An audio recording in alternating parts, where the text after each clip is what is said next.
1, 2, 3. Multiple choice question, exercise 17, very similar to one off of the AP exam with a cluster giving you a data set to evaluate. Sample with the lowest density. So density questions, and you see a bunch of gas law data up here like pressure, temperature, and things like that. Molar mass. You want to pull out the density one that you either memorized, or you can use the formulas on the formula sheet to derive it out. This is the one that I know. It is the molar mass equals dRT over P. Okay. Now things to consider here. It says with the lowest density.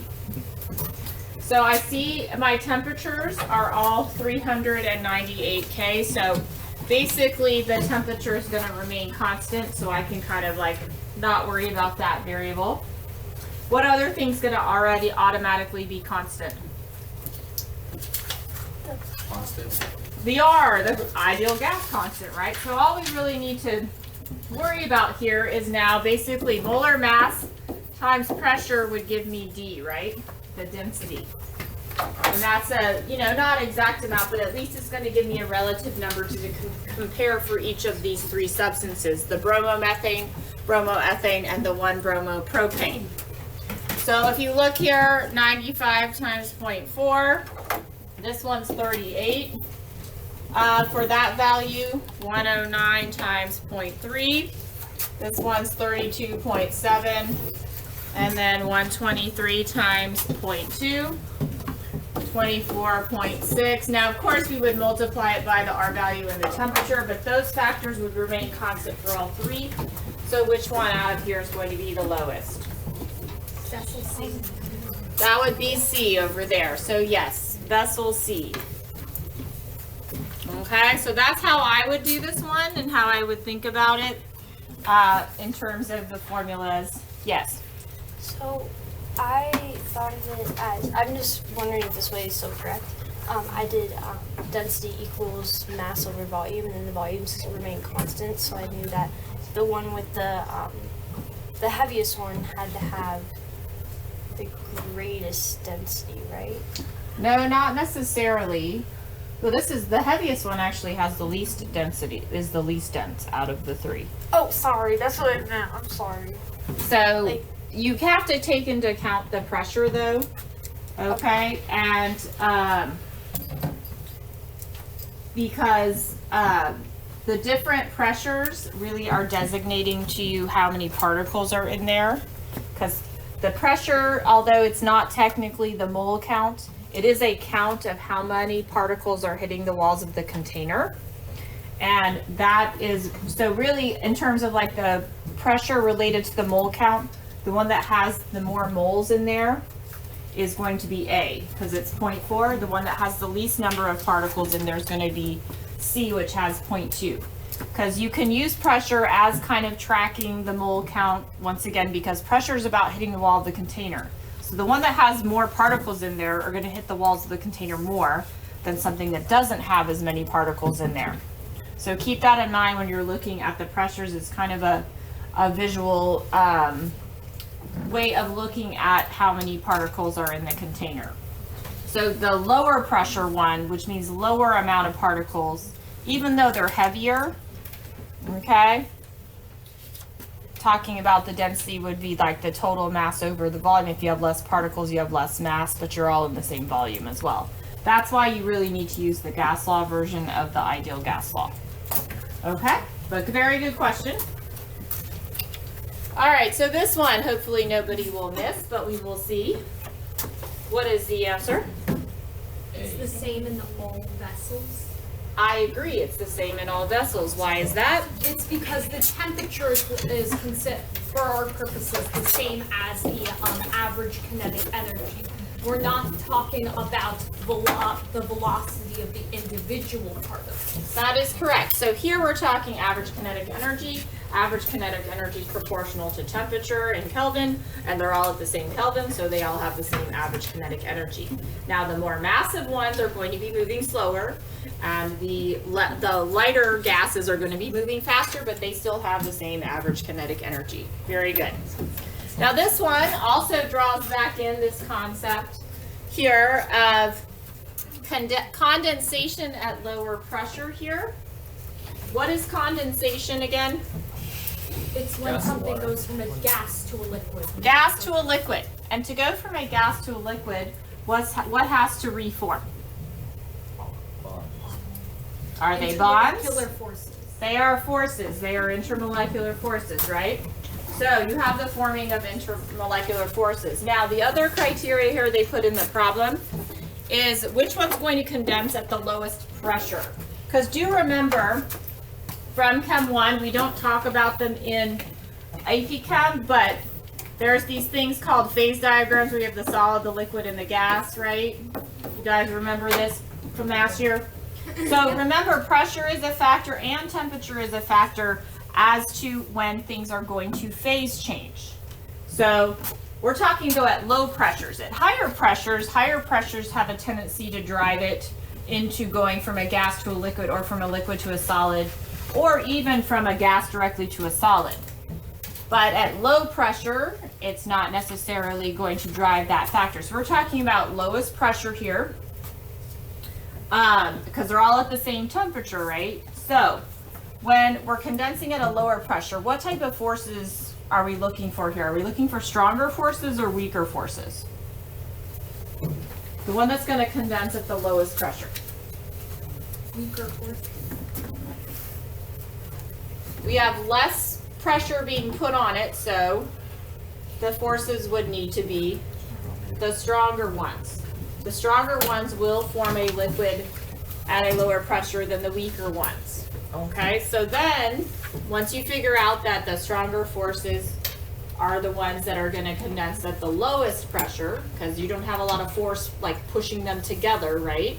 Because remember, the particles, higher pressure would push them together, so then they interact more with each other and reestablish those forces.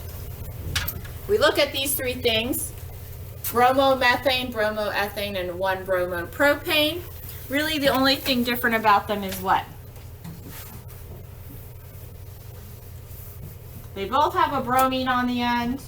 They're increasing in size, and therefore, as we increase in the size of a molecule, we know that the LDFs get stronger because there's a larger, more polarizable electron. Exactly right. So, as you can see, they're similar. They've got carbon chains with a bromine on the end. So even if it is slightly polar, which I'm not exactly sure, their polarity factor would be the same. But as you increase the carbon chain, you increase the size of the molecule. Size of the molecule means more electrons in the cloud. More electrons in the cloud means it's more polarizable, increasing the strength of the LDFs. So in that case, which one's going to have the strongest LDFs? Bromopropane. The 1-bromopropane, exactly right. Yes.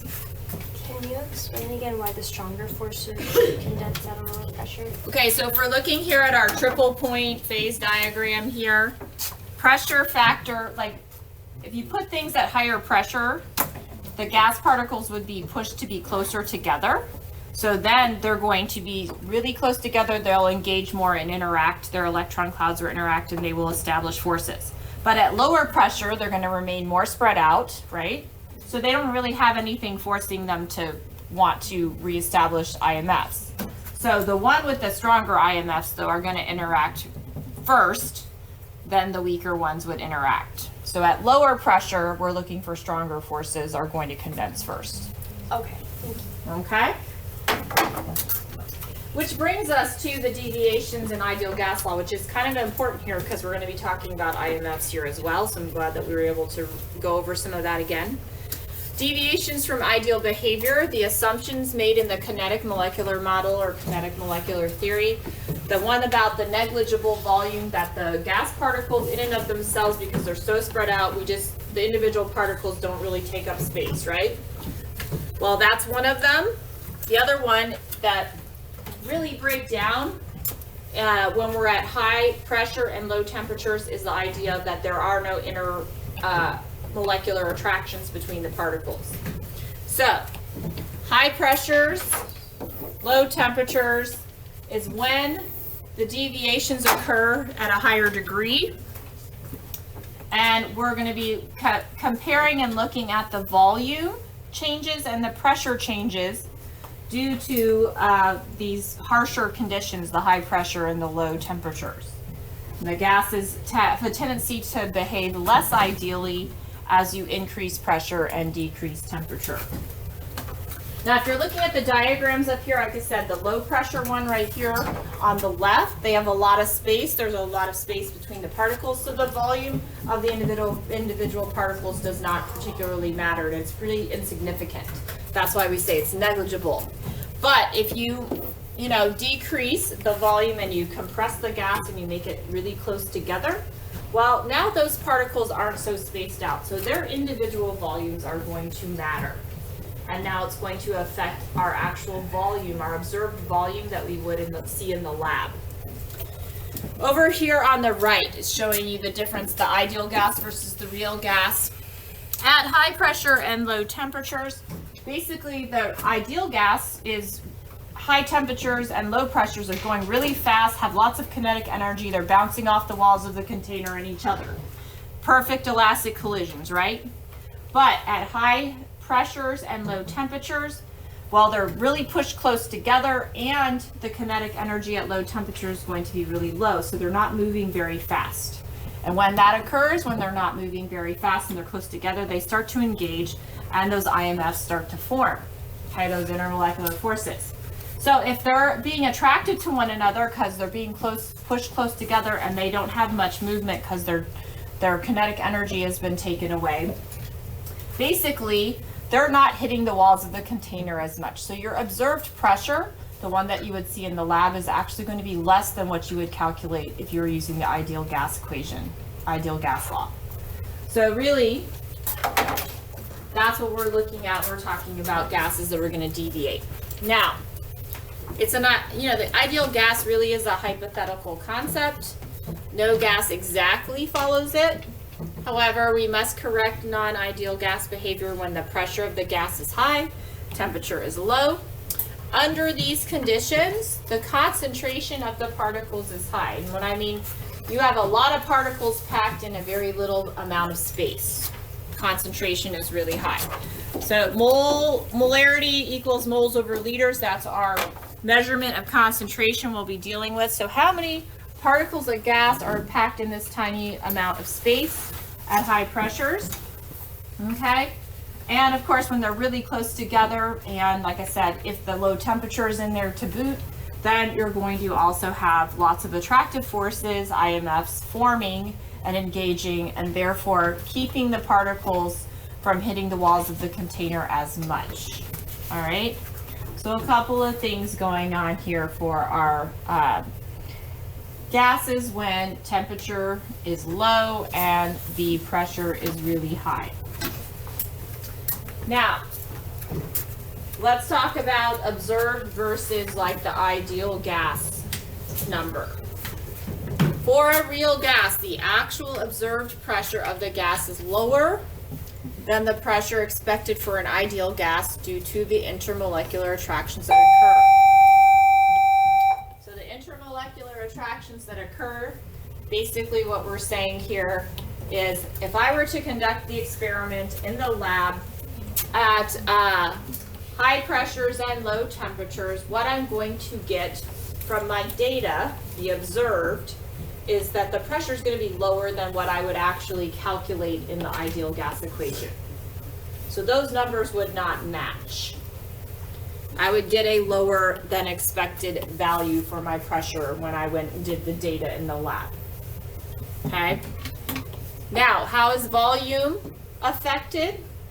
For a real gas, the actual observed volume of the gas particles is higher. So if I went over to the lab once again, did the experiment at low temperatures and high pressures, now the volume is actually a higher measured value in the lab than I would get if I just plugged the numbers into PV equals nRT.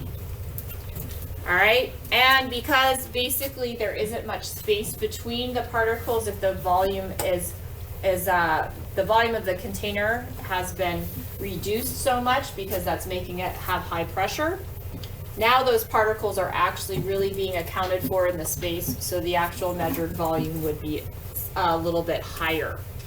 Okay, so So that's what we're talking about and looking at there.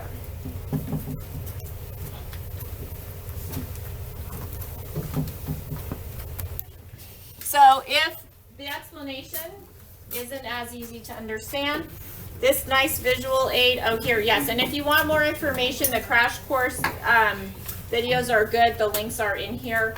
You know, he talks really fast, but his analogies and examples are good, so if you want a little bit more reinforcement, you can watch that. But here are some diagrams to help you understand what I'm talking about. When I say the volume is higher than ideal, or the observed volume in the lab would be, on the left container where you have lots of space, if you were to take all the little gas particles and shove them in one little corner, basically it would take up this tiny little square. That would be all the gas particles together. But they have lots of space to move around, and so they're all, you know, really, really far apart from one another in that particular size container. Notice this is a movable piston, so this is not a fixed volume container. But if we put it at high pressures, we have to really lower the volume. So now if you look, the amount of the volume that the gas particles are actually taking up, you can see that's about like 1/6 of the entire volume now, where it was, you know, hardly any of the volume in the previous container.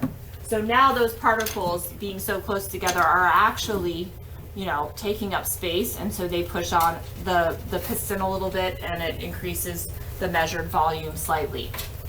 Okay, so you get a little bit higher amount. Over here on the right, this is showing you the pressure with the intermolecular forces idea, the ideal gas, of course. We're really going with the fact that they're perfectly elastic collisions. They're going so fast, they bump into each other, they go the other direction. There is no interaction between the particles. They just collide and go, the kinetic energy is totally conserved. Where on the right, if we're at high pressures and low temperatures, the particles slow down.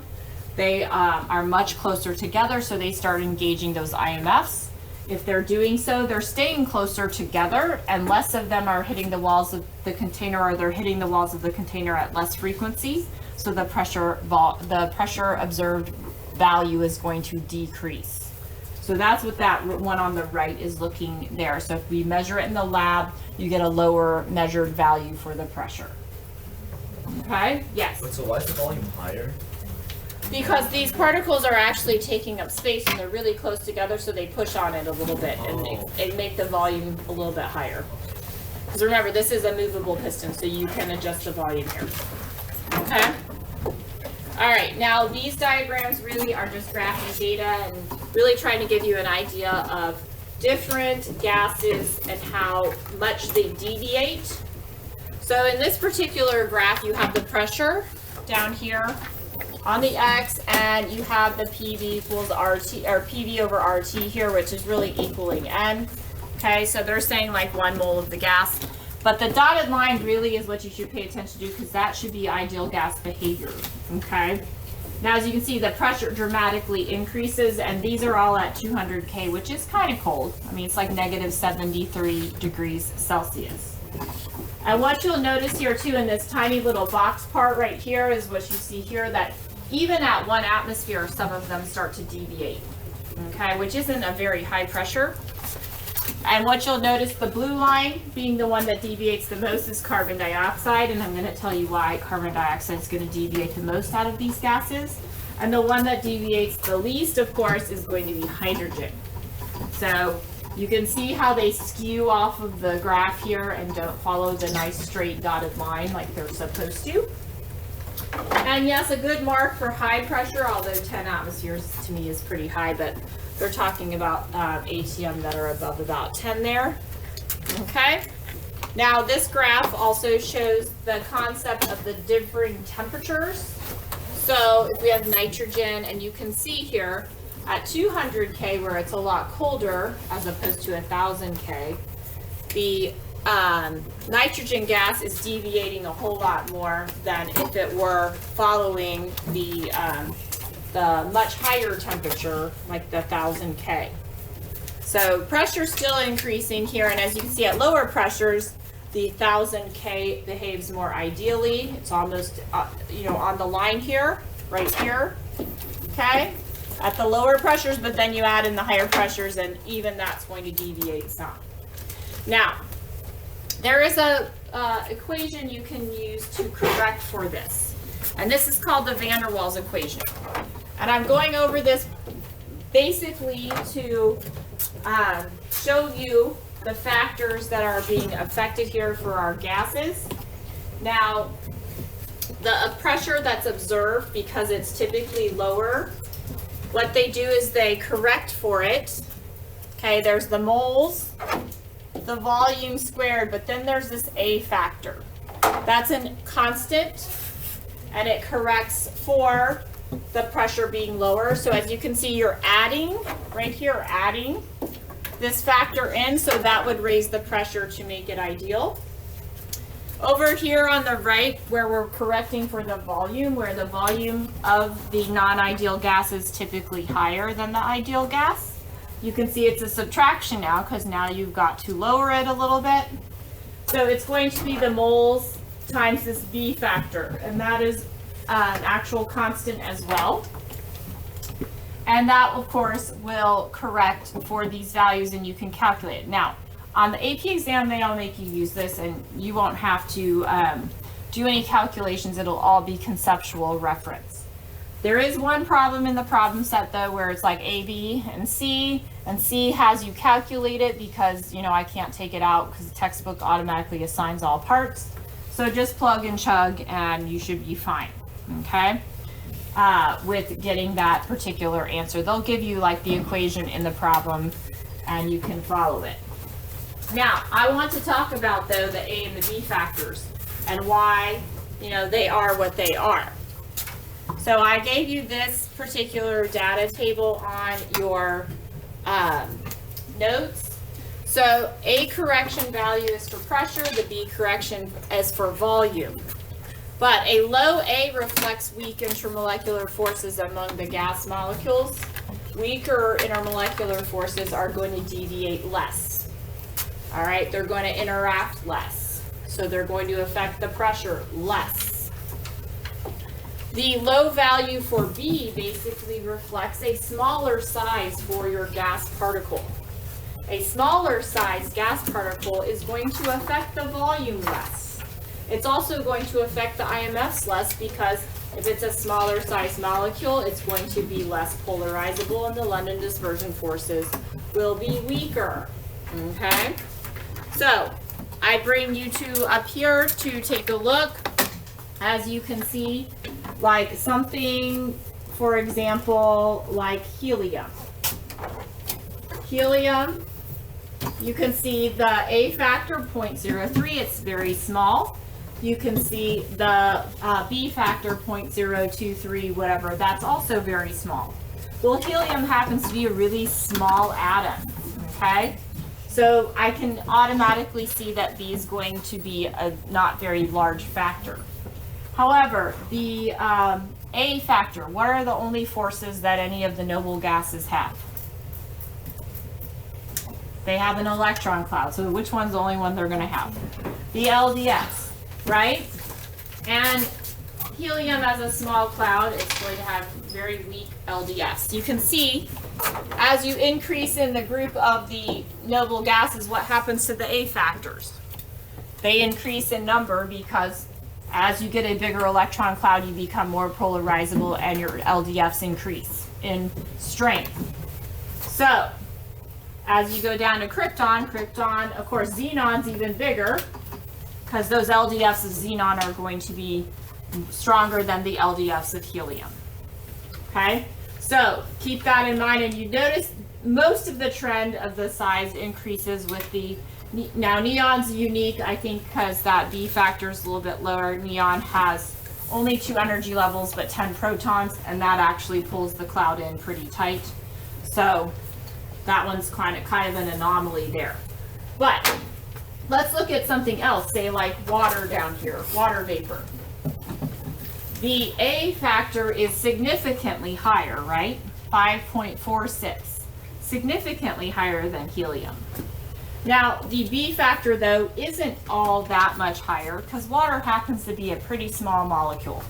It's not very large. It has 2 hydrogens, 1 oxygen. Hydrogen's pretty small in and of itself too, so the B factor isn't much gonna affect, the water as much as the A one.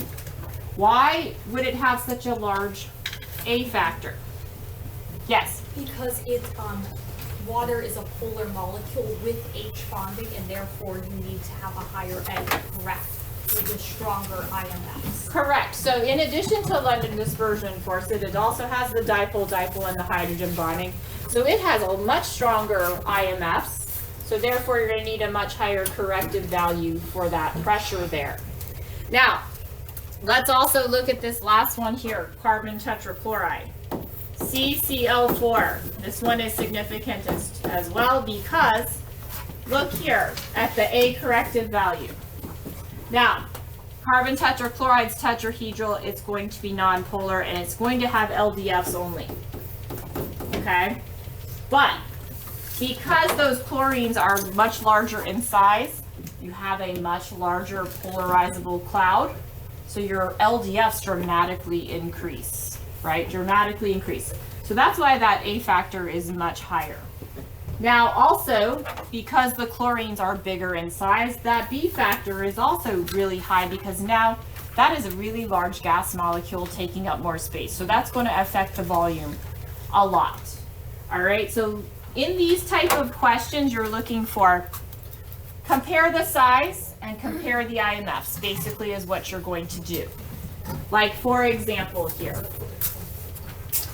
this would be a multiple choice question where you would pick the one that deviates the most. They could also ask you which one deviates the least, or it could be in the multiple choice like this, or they could ask you, out of like 2 gases, which one's going to deviate more and explain. So I put the explain part in here too. So if I'm going here deviating the most, there is one I'm going to throw out immediately of the bunch before I consider anything else. Which one am I going to throw out immediately? Hydrogen. Hydrogen. I'm going to throw out hydrogen. Why? It's small and it only has LDFs. It's super small and only has LDFs. So hydrogen out of those is definitely not going to deviate the most. Now the next thing I would do in this case is start looking for size. Like neon, it's approximately 20 grams per mole. And you can just refer to the molar mass to help you gauge the size. And methane is approximately 16 grams per mole. Okay, so I consider that. And within all relative means, they're pretty close in size. Now what I'm going to do is I'm going to start looking at our IMFs. So what kind of IMFs does the neon have? LDFs only. Good. LDFs. And we said before, water vapor is going to have LDFs, dipole, and hydrogen bonding, right? And methane's only going to have LDFs. Good. So, which one's going to deviate the most? It should be the water vapor. Like so. Now, they could also ask the reverse question for this one. They could say, which one's going to deviate the least? And then you would select which one. Hydrogen. Hydrogen, right, exactly right. So compare the size, compare the types of IMFs involved, and you should be able to tell which one's going to deviate the most. All right? Pretty good with that?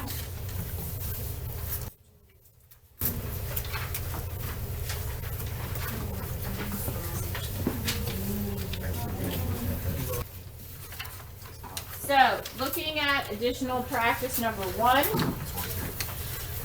we will do some of them, but we're going to have to go through all of them. There are detailed solutions here, though, that you can pull down and look at it on the PowerPoint. Do remember on Schoology when you pull down the PowerPoints to open it in PowerPoint or it will look distorted to you. So make sure you download it into PowerPoint. All right. By what factor will the pressure of a sample of a gas change if the volume is reduced by 1/3 and the Kelvin temperature is doubled? Okay, because you can't say the Celsius temperature is doubled because that really doesn't double it, remember? So here, Kelvin temperature doubling though would double it, okay? So, we're changing pressure and temperature. No, we're changing volume and temperature, right? So which particular formula should I look at? I want a combined formula. So I'm going to look at the combined formula because there are factors that are changing.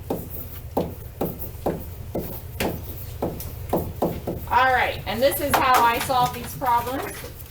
Now, did it say anything about adding or removing gas? No. No, so which one do I cross off? N goes goodbye. All right, so we don't have to worry about that.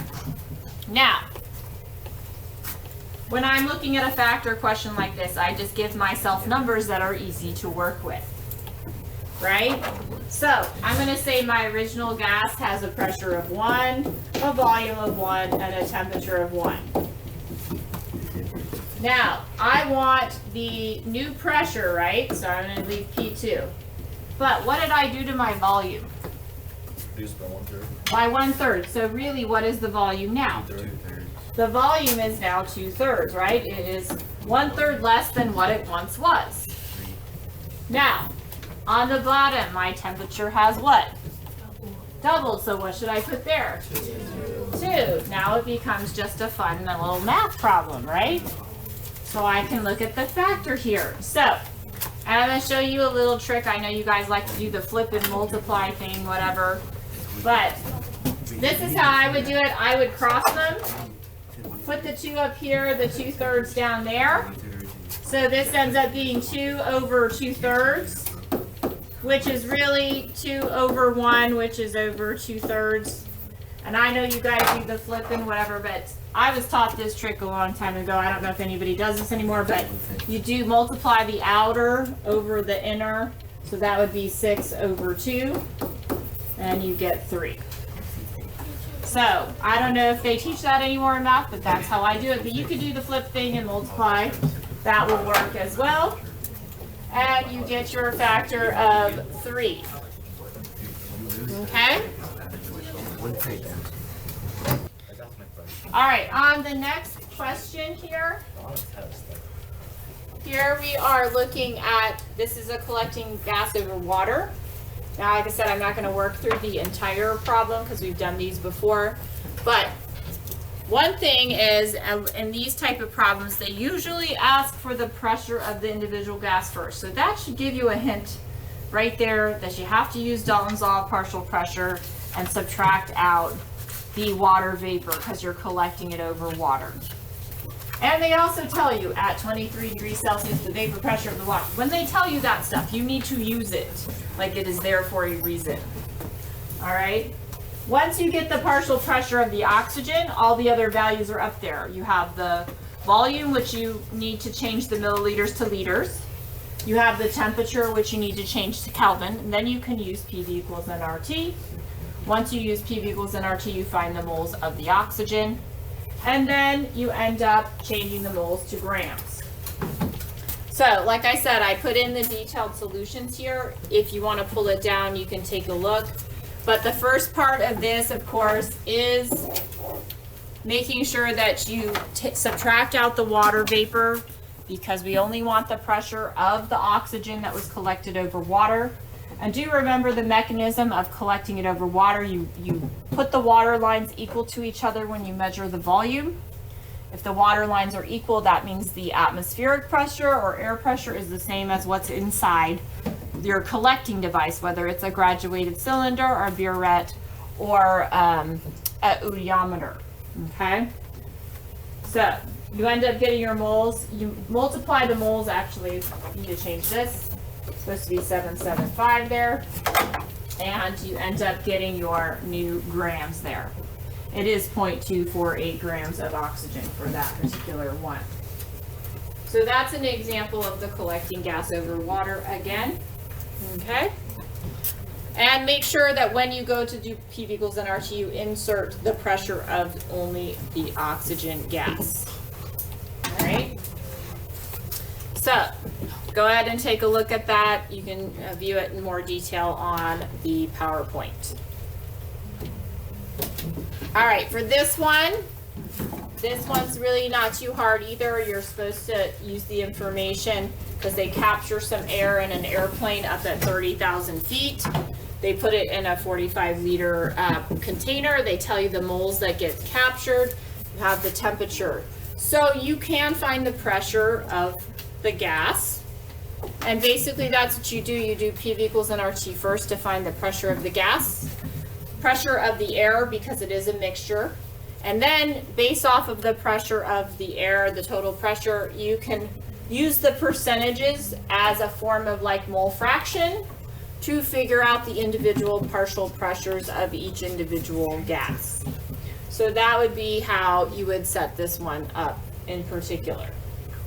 Okay, so like I said, take a look and make sure that you scan through these and understand where the numbers are being plugged in and why. The next one here, this one is your classic, and I know this is a typo here, I'm not supposed to have the 3 there, but classic one, like collecting the gas over water, where you do this reaction and you produce a certain amount of oxygen. So basically use PV equals nRT to figure out how many moles of oxygen were produced. Once you find the moles of oxygen, you can do stoichiometry and work backwards to the potassium chlorate, because they want to know how much potassium chlorate reacted. All right, so PV equals nRT first, find the moles of the oxygen, then use stoichiometry to work it backwards to the reactant. That one's not too particularly hard, but you know, like I said, sometimes we forget to connect these things. Where, yeah, I can use gas law and I can use stoichiometry together. Now for some of the drawing ones. I like the drawing ones, so let's do some drawing. The Maxwell-Boltzmann distribution. Following graph, sketch the changes specified. So remember, I know it's hard to see. This is going to be the speed or velocity, okay? And over here is like the fraction number of particles. Okay, number of gas particles. Now, if we heat the gas, what happens to our bell curve? For A, we're heating the gas. What happens to the bell curve?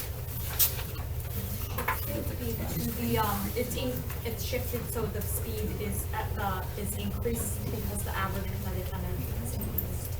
Yeah, so if you heat the gas, you're giving it more energy. That means that the molecular speeds should increase, right? You have more kinetic energy. Now, one thing to note though, the bell curve itself doesn't just shift over.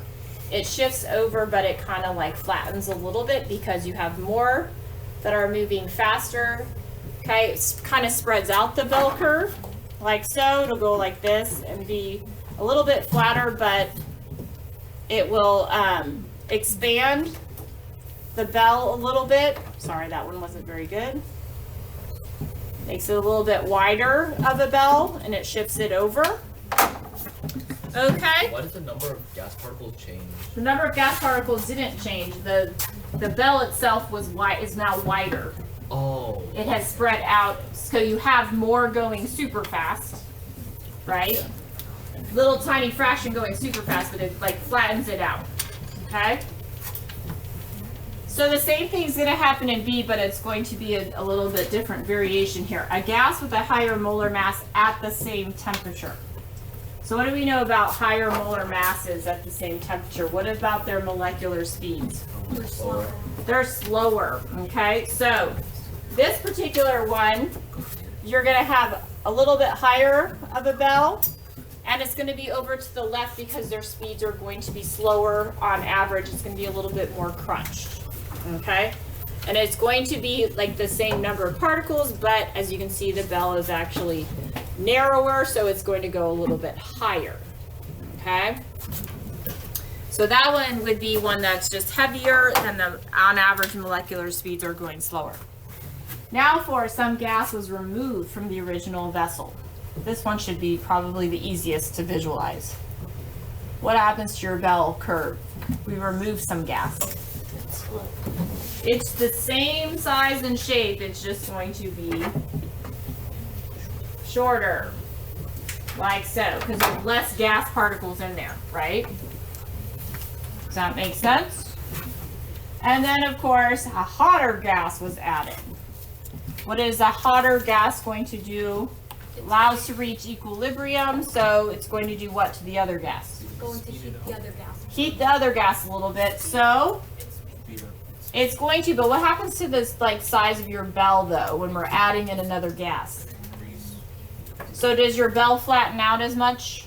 No, it actually stays a little bit more higher, okay, but it does shift over to the right a little bit.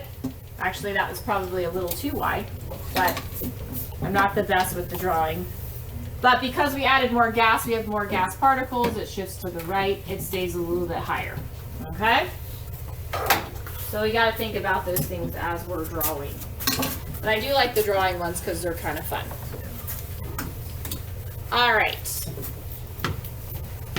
Another set of drawing ones where they give us a mole of hydrogen at 200 K and the lengths of the arrows correspond to the speeds. Okay, so those longer arrows mean faster speeds, shorter arrows mean slower speeds. So 1 liter vessel containing 2 moles of hydrogen at 200 K. If we have 3 particles in for 1 mole, how many particles do we need for 2 moles? 6, okay? And are we changing the temperature on this one? No, we are not. So what should we do with our arrows?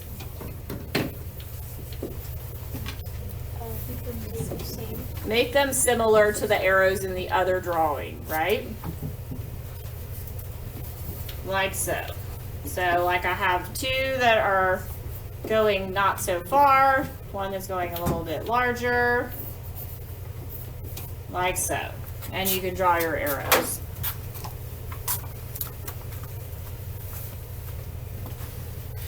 Now for vessel B, interesting. A 1 liter vessel containing 1 mole of neon at 200 K. What is the only thing that's really going to be different here?